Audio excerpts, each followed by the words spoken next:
mais Louis Vuitton c'est accessible quand ils pensent réellement, et encore à toute proportion gardée quand je dis c'est accessible, etc.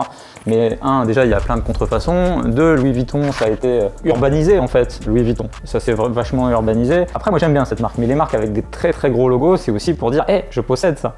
Tu vois ce que je veux dire? T'as vu, mon LV il est comme ça, je le monte, je le fais voir, etc. C'est aussi pour dire bon voilà j'ai du fric.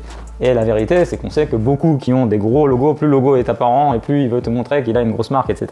Et généralement il rentre chez lui dans son F2 et c'est sa mère qui fait la cuisine. C'est malheureusement, et c'est aussi, tu sais il y a des gens, faut aussi comprendre qu'il y a des gens, ils sont dans une situation de frustration tellement balèze que lorsque, je sais pas, tu es dans un quartier, que on te prévoit aucun travail, que on te refoule de partout, que si demain en t'achetant un petit peu de trucs comme ça qui donnent des signes extérieurs de richesse, que ça te fait appartenir à des clans ou à des groupes, tu peux pas leur en vouloir. Par contre, tu peux les aider à les éduquer, à réfléchir différemment pour qu'ils comprennent la différence entre ces dépenses qui sont complètement futiles et qui vont pas les nourrir.